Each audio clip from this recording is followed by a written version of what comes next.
Les dejo para ustedes leer porque ya vamos a entrar en el capítulo 10 que habla de los problemas del sexo. Nos quedaba por ver el aconsejamiento a los separados, ¿sí? A las personas separadas, y tiene que ver con la comprensión y el apoyo tanto del pastor como de la congregación a aquellos hermanos que pasan lamentablemente por esta situación. No solamente la situación de ellos, involucra a los niños, aquellos matrimonios que se separan y tienen hijos, como dijimos, y es allí donde tiene que estar presente la iglesia para ayudar, no para juzgar, sino para ayudar. Este, dice, ambos siguen siendo padres y no hay por qué mezclar las cosas, o sea, aunque el matrimonio se disuelva, pero si tienen hijos, los dos siguen siendo padres y son responsables por criar a sus hijos de la mejor manera, saludable tanto en lo físico como también en lo emocional y, por supuesto, en lo espiritual. Eh, y ahí terminaba, es posible criar a los niños a fin de que sean adultos normales, a pesar de que vienen de un hogar quebrantado por el divorcio. Luego venía el tema de la aceptación de los recasados. Una abrumadora mayoría dice los separados no quedan solos por mucho tiempo, ya lo habíamos mencionado. Entonces ahí viene la pregunta a nosotros los pastores o al consejero cuando se convierte una mujer separada de su marido, pero que cohabita con otro hombre. Entonces debe aconsejarle que deje su actual consorte diciéndole que es adulterio cohabitar con él. Bueno, la escritura con respecto a esto hay una diversidad en las denominaciones, distintas denominaciones evangélicas, hay muchas diferentes opiniones. ¿Sí? Algunos se basan más en la escritura y otros en el parecer. Algunos son muy estrictos y otros son demasiado liberales y hasta personas que incluso están siendo bautizadas se separaron, se vuelven a casar con otra pareja y bueno, le dan ministerio, pastorado o misionero, lo que sea. Entonces, la Asamblea Apostólica tiene muy en clara la convicción bíblica de que la persona que se separa siendo bautizada se tiene que quedar en el estado en que se quedó. No se debería volver a casar. Pero bueno, la realidad es que muchos vuelven a casarse o a juntarse y es ahí donde los pastores, como la congregación, tenemos que ver cómo pilotear la situación y ayudarlos. A veces no tanto por las personas grandes que son responsables de sus malas decisiones, sino porque hay hijos de por medio y ahí debemos estar tratando de mediar para solucionar.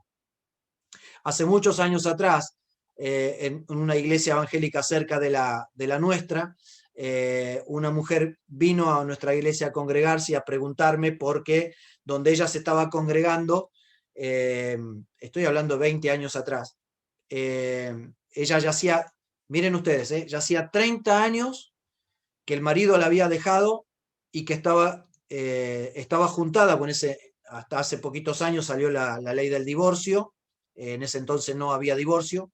Esta mujer hacía 30 años que estaba viviendo con un nuevo marido, enamorada, tuvo hijos, pero en esa iglesia evangélica, después de 30 años, piensen en esto, el pastor le dice, no, usted para bautizarse tiene que dejar a su marido, a los hijos que tiene y se tiene que volver a casar con su marido. Y la mujer le decía, pero pastor, yo no tengo ni sé si se murió, si vive, no sé ni dónde está, hace 30 años que no lo veo. Bueno, entonces hay de todo en la viña del Señor. Entonces, hoy en día, aquella persona que llega divorciada, si tiene el papel de divorcio, si tiene el papel de divorcio, como llega para tener un encuentro personal con Jesús, entonces se le hace el plan bíblico de salvación y se la puede bautizar. El tema está que hay hoy en día, y eso es uno de los problemas que afronta la Asamblea Apostólica, es impresionante la cantidad de parejas, incluso de años, que están conviviendo, que tienen hijos, que vienen a la iglesia y que lamentablemente no los podemos bautizar porque no han regularizado su situación. Incluso muchos de ellos no tienen impedimento porque son solteros o alguno de los dos es viudo.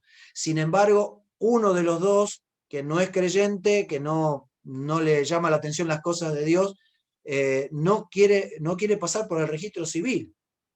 Algunos dicen, bueno, yo quiero bautizarme pero para el civil, pero quisiera hacer una fiesta. Entonces hacer la fiesta es más importante que regularizar la situación legal. Entonces yo en este momento calculo así, pero rápidamente debe haber más de 100 personas en esta condición que no estamos pudiendo en cada congregación bautizar por el tema de que no están regularizando su situación. Bueno, algunas trabajando, insistiendo, y con oración y consejo, algunos están ya ablandando el corazón de su pareja para que se puedan casar, regularizar la situación y poderlas bautizar. La separación de su actual marido equivaldría a romper una familia más y cometer el mismo pecado que en la primera separación. El caso del creyente que se separa sin causa bíblica y se casa nuevamente es un asunto más difícil de tratar. Obviamente, ha pecado, pero ¿es necesario romper la segunda unión para recibir el perdón de Dios? ¿Cuál es el pecado? ¿Deshacer la primera unión y casarse nuevamente con otro o seguir viviendo junto con el segundo cónyuge? Para muchos pastores resulta fácil contestar estas preguntas, para otros no es tan fácil, es toda una situación que uno debe ver la circunstancia, pero sobre todo qué dice la palabra de Dios acerca de tal o cual tema.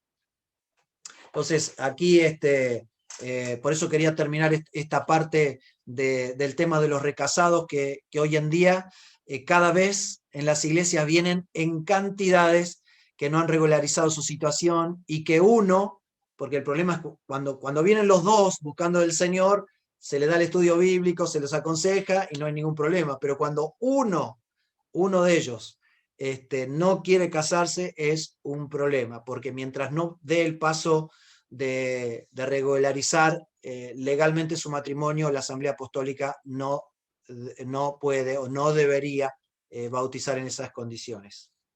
Antiguamente, hace muchos años atrás, 30, 40 años, si estaba esa situación, algunos pastores decían, bueno, si recibe el Espíritu, si el Señor la bautiza con el Espíritu Santo, entonces es como una señal de aprobación, y algunos tomaban esa decisión. Hoy es mucho más complejo todo el tema por, lamentablemente, la decadencia que hay en la mayoría de los matrimonios, donde el mundo está más metido dentro de la vida matrimonial que lo que era hace 30 o 40 años atrás. Bueno, y antes de empezar con el capítulo 10, que habla de los problemas del sexo, esto es lo que les quería mencionar. Les he enviado al Classroom, y después nuestra hermana Lorena o alguien me podía confirmar si lo recibieron. Es un libro complementario, muy pero muy interesante. Se llama, el título es Capacitados para Orientar, de un autor muy conocido, Jay Adams, que ha escrito muchísimos libros sobre consejería, y es uno de los autores más famosos en cuanto a este tema, y no sé por qué quedó fuera de los libros que le di como ayuda o como complemento para la materia. Pero ya que estaba hoy, lo estuve recordando un poco, lo estuve leyendo, y dije, bueno, como los alumnos no tienen nada que hacer en la semana, les voy a dar como tarea, no tiene calificación, pero yo les pido que lo hagan porque es un tema muy, muy interesante. Todo el libro está interesante si le pueden dar no una leída ya, pero dar una mirada por arriba. Lo que les voy a pedir es que puedan leer el capítulo 4, ¿sí? El capítulo 4 lleva como título ¿En qué consiste la orientación noutética? Y usted estará diciendo, el obispo viene con cada palabra rara. Bueno, es muy interesante cómo aconseja o cómo afronta este autor la consejería bíblica. De hecho, él es consejero cristiano, o era, pues ya falleció. Entonces, el capítulo 4 va de la página 69 a la página 94. Está en PDF, y yo lo que le pido es leer de la página 69 a la 94 para comentar en la próxima clase en qué consiste la orientación noutética. Es una palabra griega, ahí lo explica, y es muy interesante los conceptos que tiene sobre esta palabra en el ámbito de la iglesia y el poder y o autoridad que tiene la palabra de Dios. Así que cualquier duda me escriben después en el WhatsApp o por el Classroom, pero es sencillo, leer el capítulo 4 y donde dice en qué consiste la orientación nautética, y lo vamos a compartir la próxima clase, a ver qué han leído y qué les parece a ustedes que quiere decir el autor con esta orientación nautética, que para él es muy, muy importante para el ámbito de la iglesia. Bueno, dicho esto, entramos al capítulo 10, problemas del sexo. Aproximadamente más del 75% de jóvenes de ambos sexos han tenido o tendrían en esta etapa relaciones sexuales. Se está viviendo en el mundo entero, no es solamente en nuestro país, en el mundo entero, una gran crisis. Ya resulta normal que las niñas tengan relaciones sexuales a los 12 o 13 años. Yo creo que lo comenté cada vez que doy consejería bíblica en el Instituto Bíblico, y creo que este debe ser el 4º año, si esto sucedió hace 4 años atrás, ya hace 4 años atrás. Tengo mi primo que tiene un kiosco a una cuadra de mi casa, y un día hablando de distintos temas, y salió el tema de la niñez y la violencia y la sexualidad, me dijo, mirá, los otros días vino una nena de 13 años a comprar preservativos, ¿sí?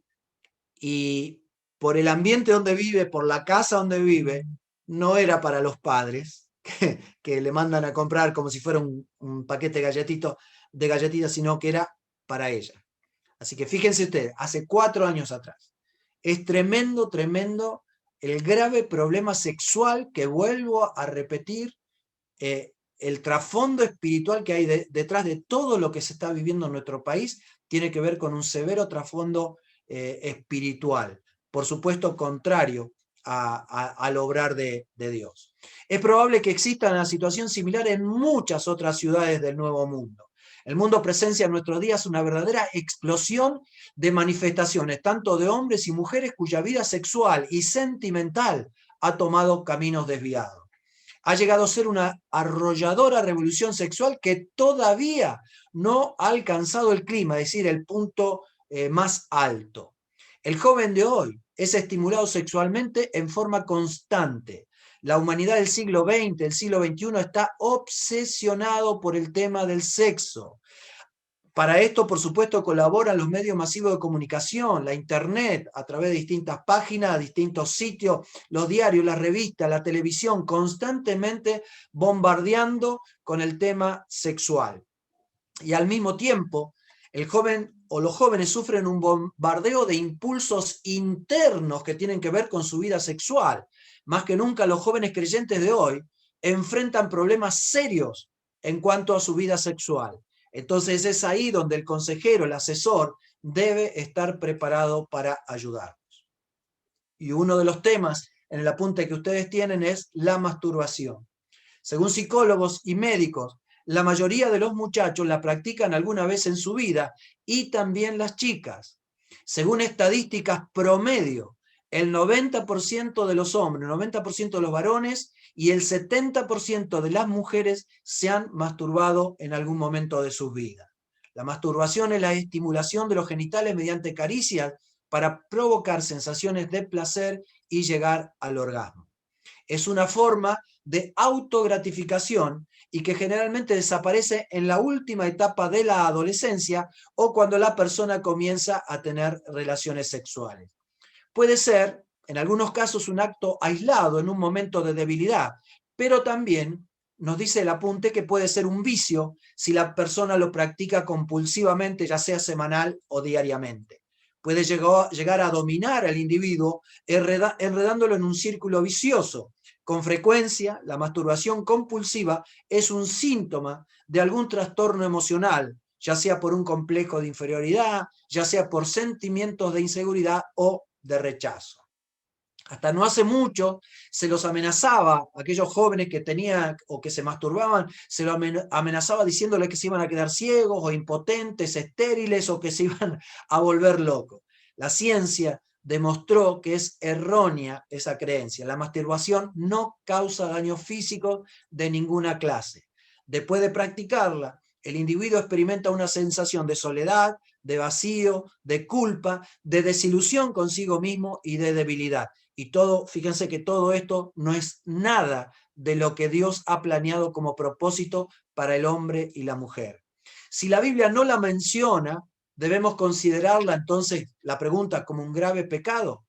Por otro lado, es un error decir que es un escape a las tensiones sexuales. Hay muchos que dicen, bueno, es preferible que haga eso antes de que tenga relaciones sexuales. Bueno, tanto una como la otra se pueden evitar. Es una forma, lamentablemente, egocéntrica de gratificación. Es un sustituto malsano de la relación normal entre dos personas casadas. La masturbación no favorece la preparación del individuo al amor verdadero, porque es el comentario o el consejo que dicen algunos. Bueno, si se masturba, eso lo va a ayudar a prepararse mejor para el matrimonio y las relaciones sexuales. No, no es así. El sexo en sí mismo es solamente una parte de la relación entre dos personas. Una relación responsable, de amor recíproco, de entrega total y de carácter, ya lo dijimos varias veces, de carácter permanente. Un médico evangélico señala que la masturbación es un sustituto de dicha relación y es semejante a recurrir a la prostitución, a la promiscuidad y a la filosofía del playboy, es decir, el hedonismo, para satisfacer sus impulsos sexuales. Además, Jesús enseñó que la inmoralidad no se limita a actos físicos, sino que abarca también los pensamientos. Jesús dijo, no es necesario para cometer adulterio o fornicación tener relaciones sexuales con alguien en una cama, en un lugar, sino que ya basta que la persona lo piense acá, las tenga acá en sus pensamientos, ya esa persona está cometiendo adulterio o fornicación según sea el caso.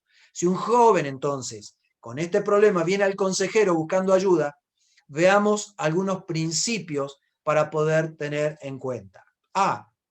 Debemos tratar, como siempre en todos los temas, tratar al asesorado con respeto y comprensión.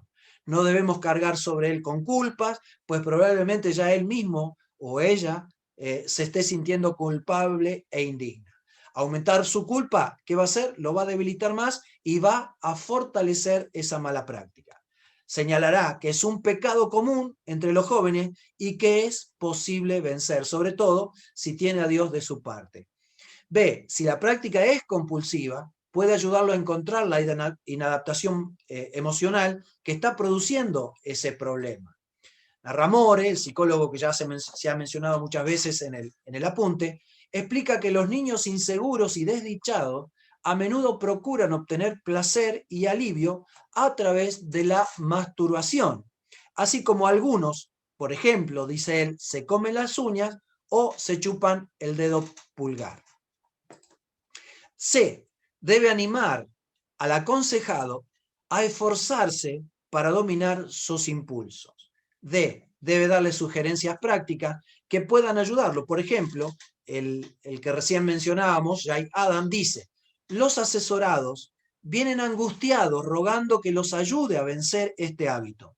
Se sienten tan culpables que imploran, haga algo por mí, ayúdeme de alguna manera. No quieren solamente palabras, quieren acción, quieren consejos prácticos que lo ayuden a evitar la masturbación.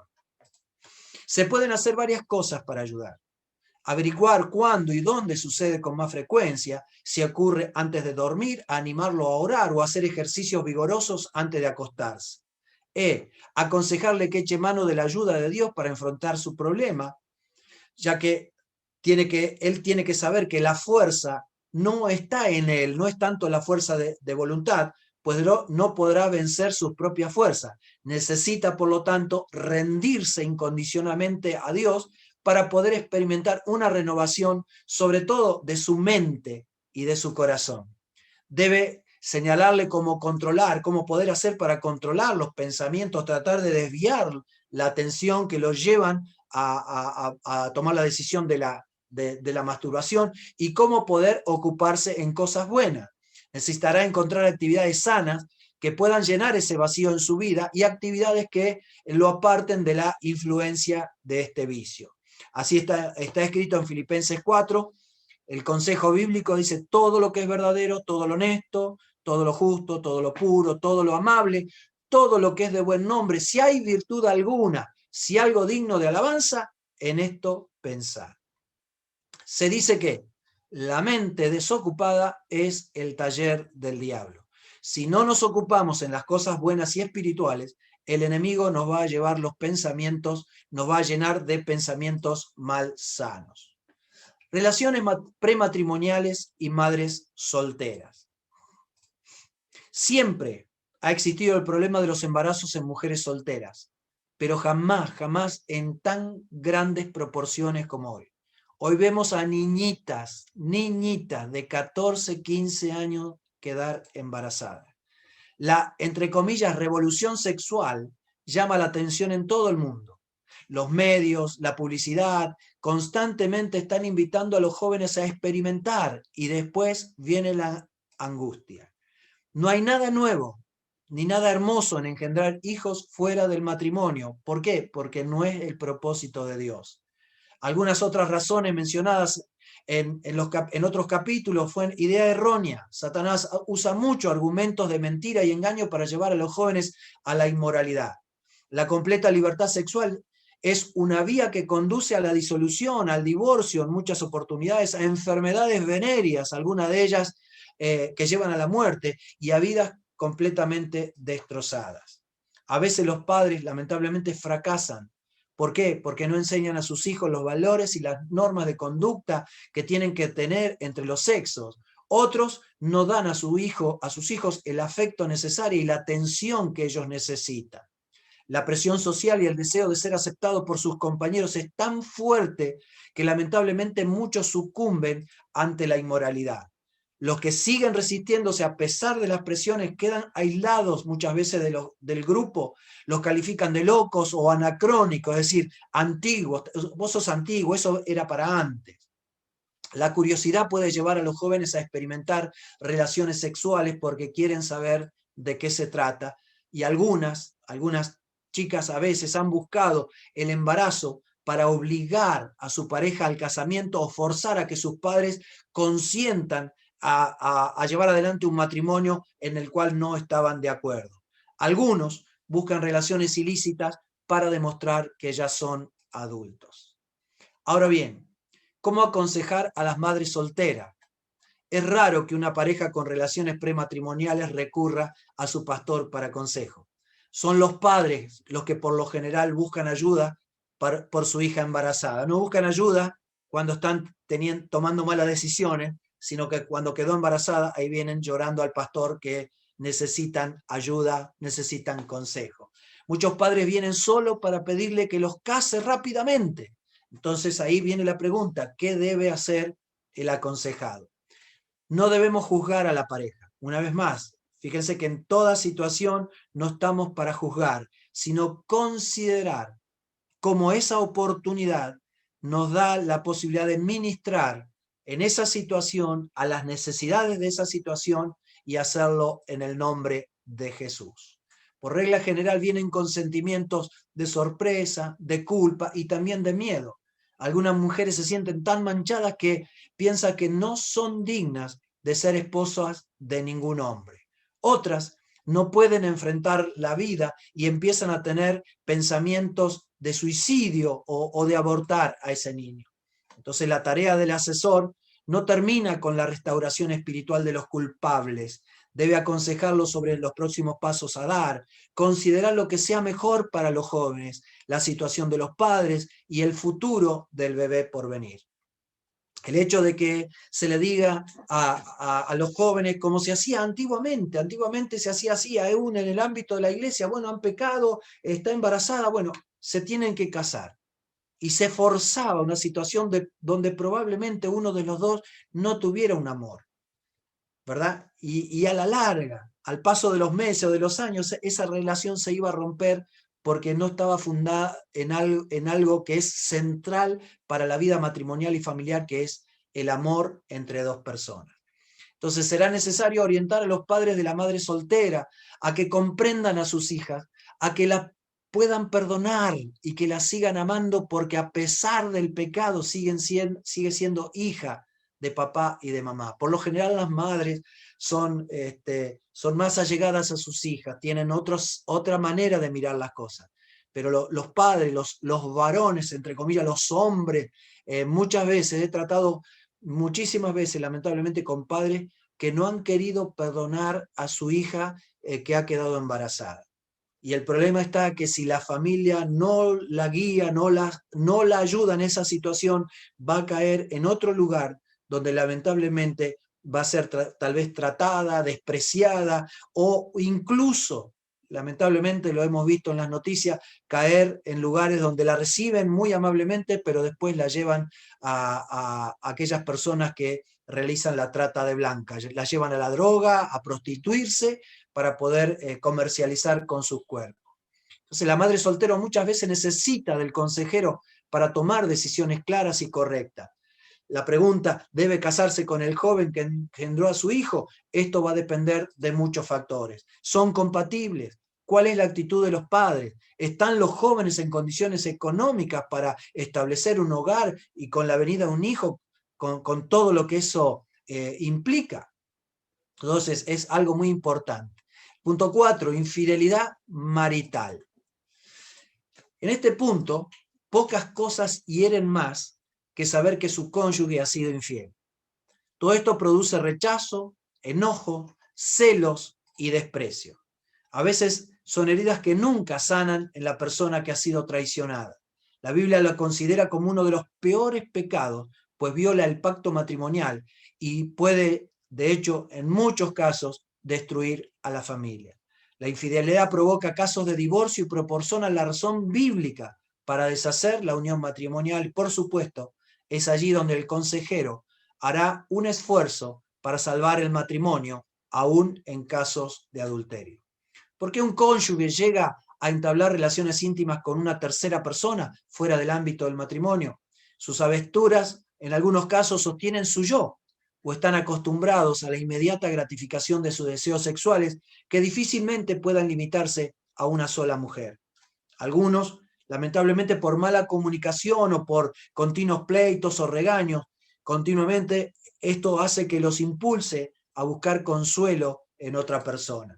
En ciertos casos, un cónyuge no satisface los deseos sexuales del otro por tener conceptos erróneos en cuanto al sexo. Y esto no son excusas válidas para ser infieles, ¿eh? Entiendan esto. No es, bueno, lo hice porque... No es excusa. Es pecado y punto. Está mal y punto. Pero es ahí donde el consejero tiene que ver qué es lo que está pasando y por qué esta persona, hombre o mujer, teniendo un matrimonio, tomó la decisión de ser infiel a su pareja.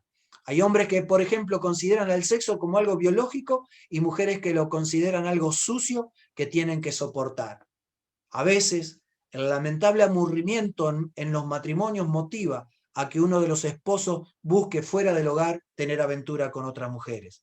Otros engañan a su cónyuge para tomar represalia porque no lo respetan o hacen algo en contra de ellos.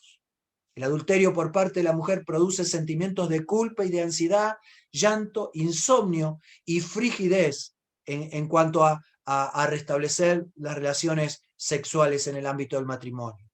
Para poder aconsejar a parejas con este problema de infidelidad, se debe seguir el aconsejamiento que ya se mencionó en los pasos del aconsejamiento matrimonial. No sermonear a la persona infiel, ayudarlo a que comprenda la raíz de su problema y a solucionarlo. Buscar por todas formas posibles la reconciliación basada en el perdón por parte del ofendido y cortando, por supuesto, de una vez y para siempre toda actitud de infidelidad. Sobre todo, debe la persona reconciliarse con Dios y emprender una vida espiritual cristocéntrica. Porque si Cristo no está en el centro de nuestro corazón o en el centro de nuestro matrimonio, lamentablemente, tarde o temprano, esa persona va a volver a sucumbir ante ese pecado. Preguntas hasta aquí. ¿Preguntas o dudas?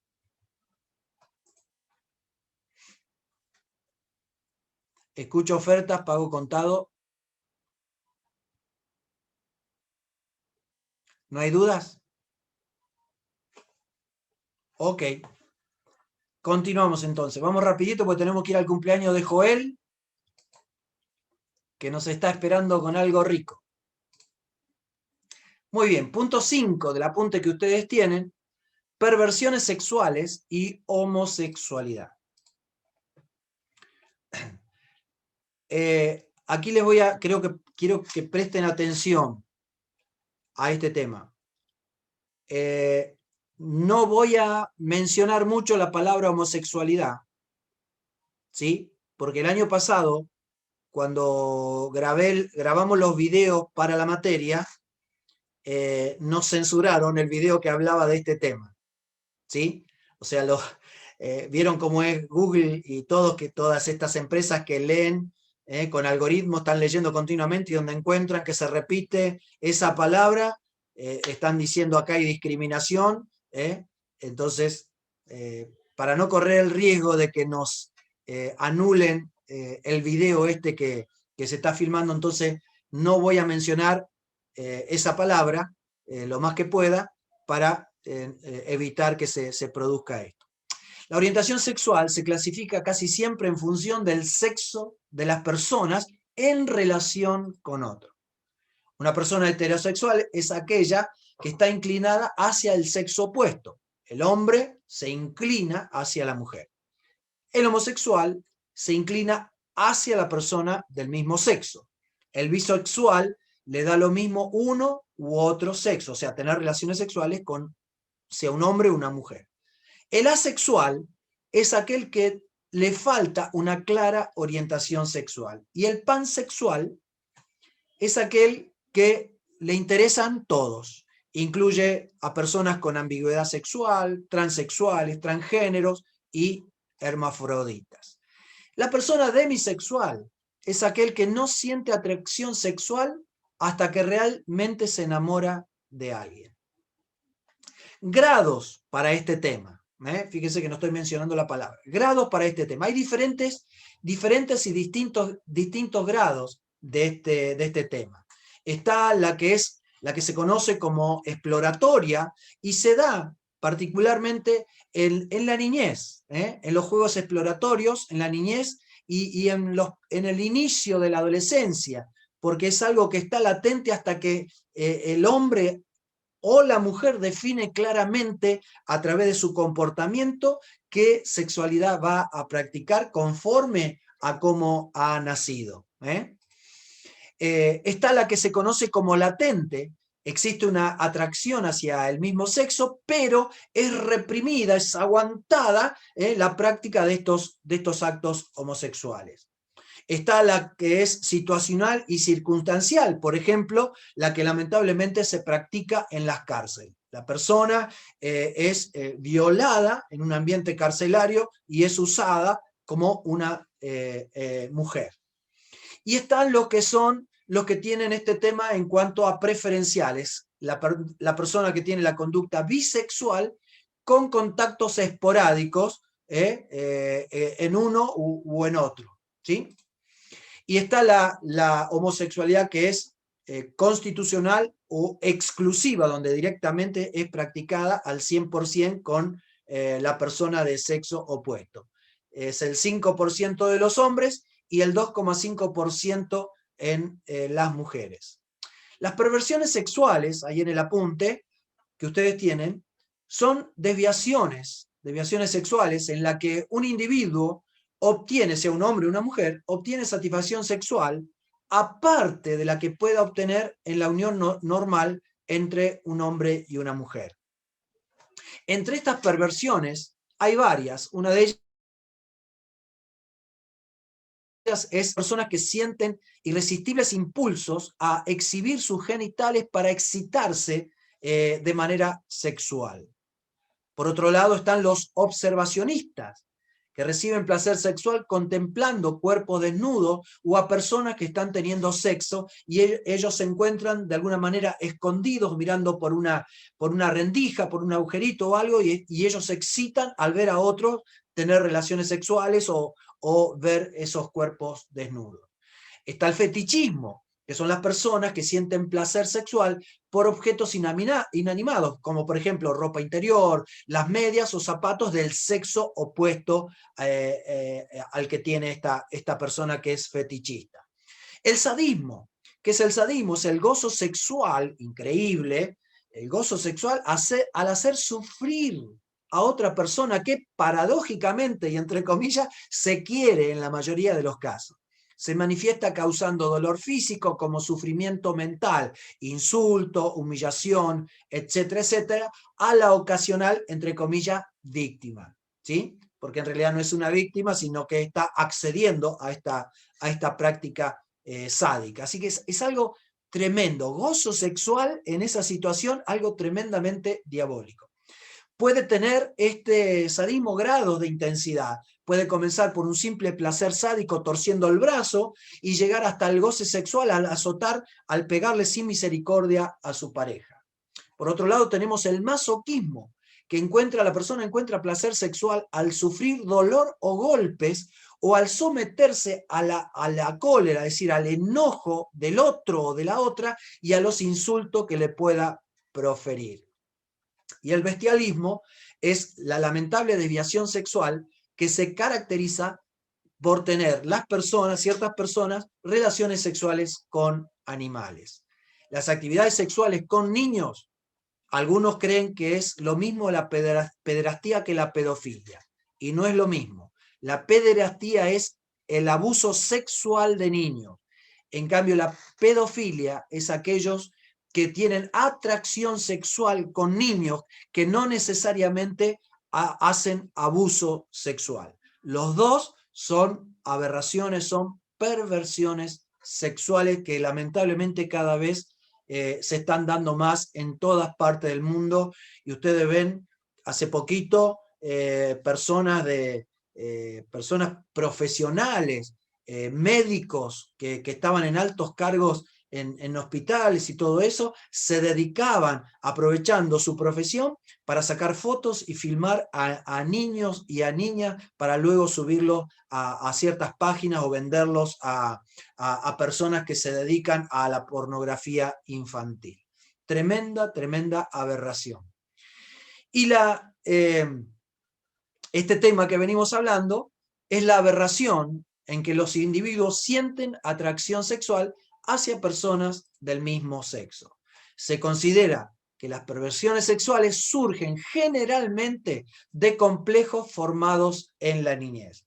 Por lo general, el consejero, la mayoría de los consejeros, no están preparados lo suficiente para ayudar a los pervertidos a poder desarraigar completamente sus impulsos que tienen.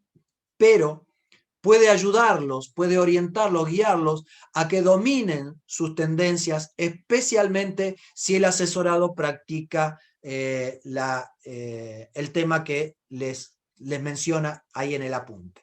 La fe en Jesucristo, por supuesto, y la decisión personal del aconsejado, porque la fe en Jesús está presente, pero como las adicciones, ya vamos a ver más adelante, necesita la decisión de la persona para ser libre. La fe en Jesucristo y la decisión personal del aconsejado son la única ayuda contra esta práctica.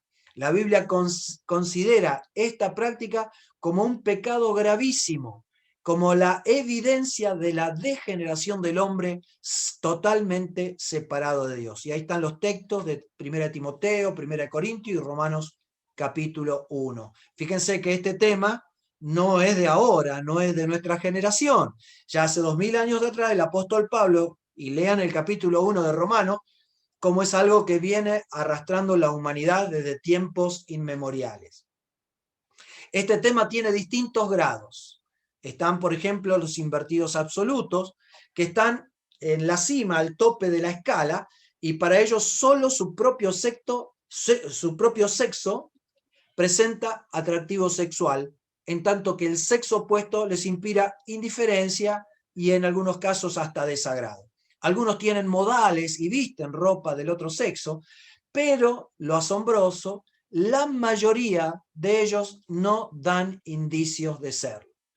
A veces, tal vez le ha pasado a ustedes, mirando noticieros, mirando ciertos programas, eh, al ver uno dice, me parece, no, pero no, me parece, y tarde o temprano lo están entrevistando porque ha salido del closet y ha confesado abiertamente su tendencia sexual, ¿no? Y es algo tremendo cómo el ambiente televisivo, desde, desde los espectáculos de entretenimiento hasta los noticieros, se encargan de promover a personas con esta clase de perversión sexual. Y parece que el mundo entero los aplaude, cuando en realidad debería ser que nos deberíamos todos entristecer por el pecado. Es decir, ni Dios ni nosotros debemos estar en contra de la persona que practica este pecado, ¿sí? Porque tanto aquel que roba, aquel que es un orgulloso, como el que practica este acto de perversión, al pecar están separados de Dios. Entonces, tanto uno como otro tienen derecho a recibir la salvación de su alma. Nosotros no estamos, ni los consejeros, ni los hermanos, no estamos para juzgar. Al contrario, esa persona es un hombre, una mujer que Dios ama. Jesús dio su vida por toda la humanidad, por ellos también. Y ha muerto y resucitado para que el poder de Dios algún día los encuentren. Y como muchos testimonios, hermano, muchísimos testimonios de aquellos que practicaban estas perversiones y al conocer al Señor y recibirlo como su Señor y su Salvador, renunciaron, ordenaron su vida, fueron restaurados y hoy están casados bien, hoy están sirviendo a Dios, hoy tienen hijos y son un tremendo testimonio para la gloria de Dios. Están los que son invertidos bisexuales, que son capaces de tener relaciones con uno o con otro sexo. Están los invertidos ocasionales, que practican este tema solamente en ciertas circunstancias, por ejemplo, como la ausencia del otro sexo, en casos de hábito o por ahí en un determinado momento por seducción. De otro modo, suelen tener relaciones heterosexuales. Y están los invertidos latentes. Son personas que tienen inclinaciones en este tema, pero de las cuales ni siquiera ellos mismos se dan cuenta. Entonces, hay mucho y hay que tener muchísimo cuidado, pero cuando uno tiene que tratar o trata con estas personas, tiene que tener una fortaleza espiritual, una profunda comunión con Dios y una guía y sensibilidad espiritual para ayudarlos a que ellos en primer lugar entiendan la situación en que se encuentran, reconozcan que esa vida que están viviendo es pecado, que no es el propósito de Dios para su vida y que en quinto lugar el Señor les ha prometido hacerlos libres y incluirlos en el plan de salvación. ¿Cuál es la causa de este tema? Nadie nace así. Es mentira lo que muchas veces afirman porque no saben, porque tratan este tema desde un punto de vista filosófico y no espiritual. Nadie nace así. No se ha podido comprobar ni clínica ni científicamente que sea trastornos biológicos u hormonales, como se dice popularmente. Los psicólogos prefieren hablar de un comportamiento de este tema y no de una persona que hace uso de esta perversión. Los factores determinantes muchas veces son básicamente psicológicos, educacionales, sociales y ambientales. ¿Por qué? Porque esta perversión sexual es una conducta que se aprende por un determinado motivo. Él o la persona que practica esta perversión no nace, se hace, se forma por una determinada circunstancia. Así que eso tiene que quedar bien claro para nosotros en la iglesia. La persona no nace, la persona no decide ser tal o cual o practicar tal o cual vida sexual. Algo sucedió en su infancia, en su niñez o adolescencia, que sin saberlo tal vez lo ha empujado a esta perversión sexual. En muchos se desarrolla la tendencia desde su niñez, pues no se identificaron claramente con el padre de su propio sexo. Un niño varón con una madre dominante y un padre débil y poco digno de respeto puede llegar a despreciar a su padre e identificarse demasiado con su madre y asumir el papel que ella tiene. Una hija puede reaccionar perdiendo el respeto hacia los varones en general y admirando únicamente a las mujeres. La mayoría de los que practican esta perversión sexual tienen un padre poco afectivo y mantienen escaso contacto con él. El niño, desde niño, debe aprender a relacionarse con personas de ambos sexos. La falta de la madre en algunos casos provoca una fijación al padre por tener que criarlo. Esto es por lo general, no es que esto sucede en todos los casos, que por ejemplo la madre que abandona a su familia o que muere, el padre queda viudo y a cargo de su hijo o de sus hijos le vaya a pasar esto. No es así generalmente, por lo general.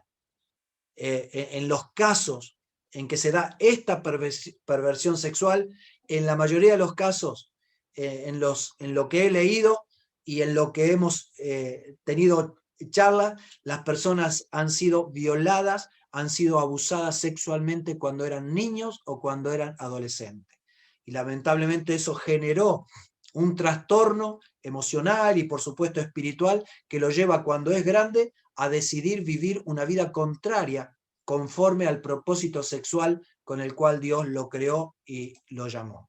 Una madre podría tener tanta intimidad con su hija que ésta no podría llegar a ser capaz de relacionarse en el futuro con el sexo opuesto.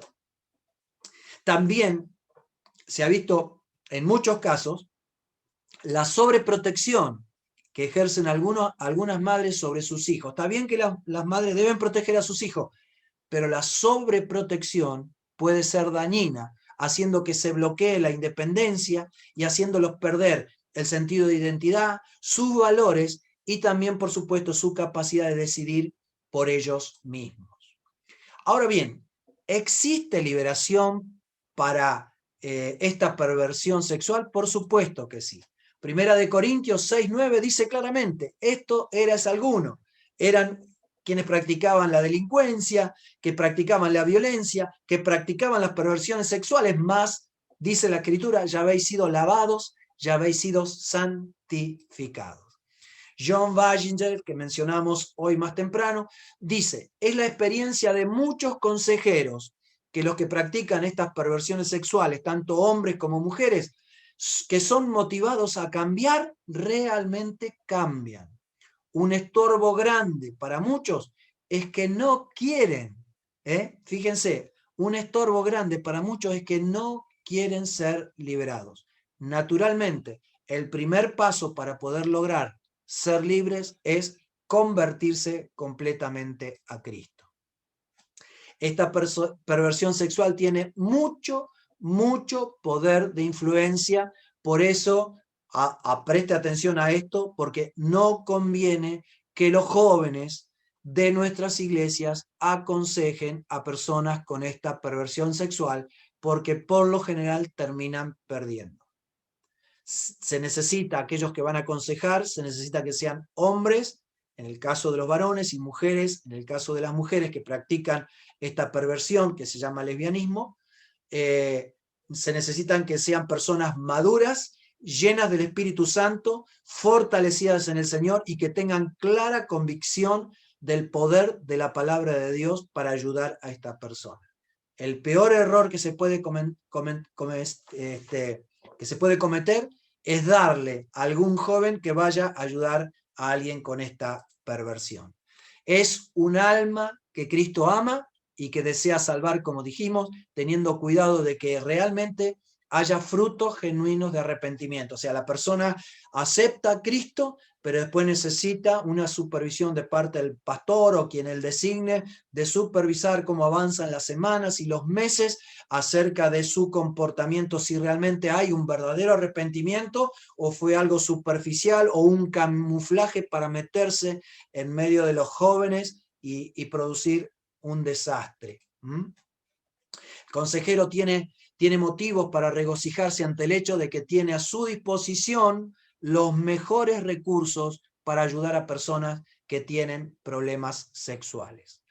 Amor y comprensión. Voy a conectar la batería porque se me está terminando. Ahí está. Amor y comprensión cristianos. Conceptos claros que permiten diferenciar el mal del bien, las promesas de la palabra de Dios y el perdón divino y el poder del Espíritu Santo, los cuales pueden proporcionar una clara victoria para cualquier perversión sexual. Y aquí terminamos por hoy y vamos a las preguntas, a las dudas que tengan con toda libertad. Si alguien quiere aportar algo, bienvenido. ¿Se entendió, hermanos? ¿Sí? Muy bien. ¿No hay preguntas o dudas? Pastor, Rafael. hay uno que no lo entendí bien. Yo tengo una duda. Invertidos latentes. No lo entendí bien. Invertido latente, el que está ahí, no está claro todavía, pero nadie sabe, ni él lo sabe. Y que por ahí por una crisis, por una situación, lamentablemente hay hombres heterosexuales, ¿sí? Hombres en todo sentido de la palabra, pero que buscan no tener relaciones con mujeres porque no les mueve un pelo, buscan tener relaciones con hombres. Entonces, ante una situación de seducción de uno de estos hombres, a este que tiene esa perversión latente que nadie sabe ni él tampoco, puede ser seducido y aflorar lo que estaba guardado dentro de su corazón. Llegar a la práctica de este tema. No lo menciono porque ya el año pasado tuvimos problemas que, como les decía, que nos anularon un video porque se mencionaba demasiadas veces esta perversión. ¿Otra duda, pregunta? ¿Terminamos aquí? Hermana Sandra, sí. Yo le comento una experiencia que viví con unas amiguitas, amiguitas compañeras de mi hija, Milagros. Ella tenía 11 años, bueno, ella hoy en día tiene 12, ¿no? Pero mi hija, no tenía celular todavía, entonces le permití que usara mi celular para que pudiera hacer un grupo con sus compañeras. Y bueno, dentro de, veo, ¿no? Una conversación donde las chicas decían, por ejemplo, viste al actor, viste que es lindo o feo y demás, y una de las chicas dice, viste esta actriz, es la mejor. Me llamó la atención ese comentario, entonces, yo después, pasó un tiempo y le pregunto a mi hija si es una compañera que realmente la conoce de jardín, y Milagros me cuenta, mi hija, de que su compañerita le había confesado de que le gustaban las chicas. Entonces, por supuesto, ¿no? Yo mismo me hice una pregunta, dije, ¿cómo con 11 años puede decir que le gustan las chicas, ¿no? Y escuchando lo que usted explicó, de que mucho influye, ¿no? Y las influencias, la moda, que hoy está de moda, que se está enseñando en las escuelas, ¿no? Que lo que se perciba a cada uno es lo que va a tener valor hoy en día, ¿no? Que es una de las cosas que como padres y como madre no me preocupa, qué es lo que van a enseñar en las escuelas, y que lamentablemente están enseñando. Hay padres que están motivando a eso. Que por ahí, como decíamos, psicológicamente es normal que los chicos no tengan orientación sexual cuando son chicos, y al contrario, que era como que una confusión, pero es normal porque todavía no han asumido la sexualidad que después van a tener el resto de su vida. Eso es normal, está comprobado. Pero cuando por ahí un papá ve algo raro, y como esto está de moda y están, por eso les digo, detrás de todas estas situaciones hay algo espiritual. Y entonces que los padres agarren a una nena, que creo que fue en San Juan, y la lleven y están orgullosos, 10 años creo que tiene la nena, que no se siente mujer, se siente hombre o qué sé yo qué, y fueron inmediatamente, salieron en todos los medios, le cambiaron el documento de identidad. Es claramente un problema que tiene, un problema espiritual que tiene nuestra sociedad, y los padres que están mirando cualquier cosa y no miran tampoco lo que están viendo sus hijos, porque creo que ustedes, si le dan el celular a su hijo, están mirando si están jugando un jueguito, qué están haciendo, pero hay padres que se van a dormir, lo dejan a sus hijos con el celular, quién sabe hasta qué hora de la noche, y están entrando a páginas que ustedes saben, la facilidad que es entrar a páginas que no se deben, ni un grande se debe meter en esas páginas, y ellos están ahí viendo todo, y por supuesto, ahí aprenden. Entonces después los aplauden, los felicitan, salen en televisión, son los famosos que la gente aplaude y quiere y qué sé yo cuánto. Y siempre, ¿cómo? Si este hace eso y está bien, entonces bueno, está bien. Entonces fíjense, nosotros que somos creyentes, tenemos lucha contra nuestra naturaleza. Imagínense la cantidad de chicos y adolescentes que no tienen el Espíritu Santo, que no tienen a Dios en su vida, que no tienen el poder de la palabra de Dios. Están bajo la autoridad de Satanás. Y los padres que lamentablemente no ayudan para nada, porque la autoridad que Dios le ha delegado a ellos como padres no sirve para nada, por todo lo contrario. Es un tema que tenemos que estar muy preparados, hermano Ares, sobre todo los padres. Se vienen tiempos difíciles y que tenemos que estar primeramente llenos del Espíritu Santo de Dios para ser guiados y aconsejar a nuestros hijos, porque no lo podemos tener en una burbuja. No, tenemos es que saber cómo se van a tener. Lamentablemente, también está afectando la vida de la iglesia. También ha habido creyentes llenos del Espíritu Santo, algunos han sido líderes en la congregación y sin embargo se han abandonado, han tomado la decisión de volver a lo que tal vez abandonaron en su momento cuando se convirtieron al Señor, o aceptar una nueva forma de vivir.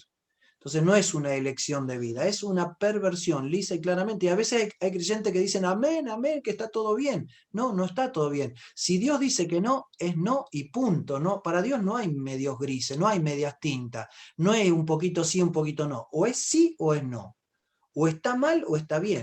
Y en eso la iglesia tiene que permanecer, porque, como bien decía hermana Sandra, esto no es nada lo que estamos viviendo. Lamentablemente viene cada vez peor. Vamos a terminar, sí, Facundo, rapidito, porque ya nos estamos pasando del horario y queremos ir a festejar el cumpleaños de Joel. Lo dejo para la próxima. No, rapidito. No, simplemente quería preguntar, ¿qué posibilidad existe que uno de nuestros hijos salgan así? Por ejemplo, ¿no? Los criamos, la palabra de Dios dice, aconseja al niño pequeño y cuando sea grande, no corrige, que no se va a apartar del camino, dice, ¿no?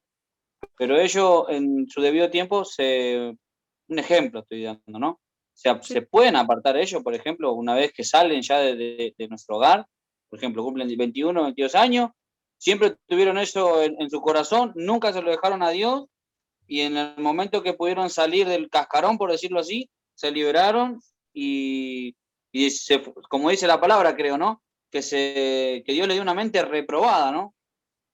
Sí. ¿Puede ser? Y sí, lamentablemente hay quienes por ahí no alcanzan a la perversión, pero toman sus propias decisiones, sus propios caminos, y no necesariamente tengan que tener 21 años, a veces ya a los 17, 18 ya están fuera de nuestra autoridad como padres, porque ya un chico de 16, 17 años, ¿qué se le puede hacer? Si ya tiene su trabajo, su vida, 18, 19 años, al contrario, a veces por ahí la disciplina súper estricta es apartarlo más y hacer lo que como empujarlo más todavía fuera de la posibilidad de que tenga en algún momento que vuelva a tener un encuentro personal con Jesús. Entonces nadie está exento, porque hay creyentes maduros de muchos años en la iglesia y que uno se queda sorprendido como pues si este hermano andaba bien, si esta hermana estaba en la alabanza o fue tan tremenda bendición. ¿Qué pasó? Evidentemente esto no es de un día para el otro. Las decisiones que vemos y que a veces nos entristecen o escandalizan a la iglesia son cosas que están pasando dentro de esa persona, pero de mucho tiempo, y que sin darse cuenta las alimenta y no las corta de raíz, hasta que llega a un punto que salen afuera. O sea, nada, el Señor fue claro, no podemos esconder nada, porque tarde o temprano lo oculto va a salir a la luz. Entonces, todo lo bueno que usted y yo tengamos de parte de Dios, sale, decisión de muchos. Pero las tinieblas, la oscuridad, la perversión que haya en nuestros corazones, por más que quizás queramos taparlo, tarde o temprano va a salir y lamentablemente va a manchar también a la iglesia, porque mancha el testimonio, porque muchos que están inmaduros dicen, pero ¿cómo? Si entonces me voy. Si que era así, así, lamentablemente juega muchas veces en contra. Pero bueno, es la vida de la iglesia. Esto no pasa solamente hoy, pasaba en los tiempos de Pablo, en los tiempos de Jesús. Así que nosotros tenemos que estar firmes en el Señor y seguir adelante. Hermano Jaime, la última. Amén. Padre Cristo, a todos los hermanos que están. No sé por qué se me ocurrió. En caso que, como decía el hermano Facundo, que ocurriese, ¿qué es lo que debe hacer la iglesia? ¿Sacarlo? No. Ayudarlo, dijimos. ¿Cómo se enfrentaría a esto? Es lo que yo más o menos estaba pensando. Hay que ayudar. Dijimos que hay que ayudar. Que no estamos para juzgar. Que aquel que ha pecado, la iglesia tiene que trabajar, el pastor y la iglesia tienen que trabajar para ayudarlo. Siempre y cuando, pero porque cuidado, hay quienes pueden llegar por la perversión, pueden llegar a empezar a influenciar y a causar divisionismo y problema. Entonces el pastor tiene que estar atento. Una cosa es ayudar y otra cosa es no ser permisivo a que que una manzana podrida esté pudriendo a la demás manzana. Entonces el pastor y la congregación tiene que ser muy sensible. Yo te voy a ayudar, pero te voy a estar vigilando. No vaya a ser que traigas otra idea en tu corazón que perjudique la congregación.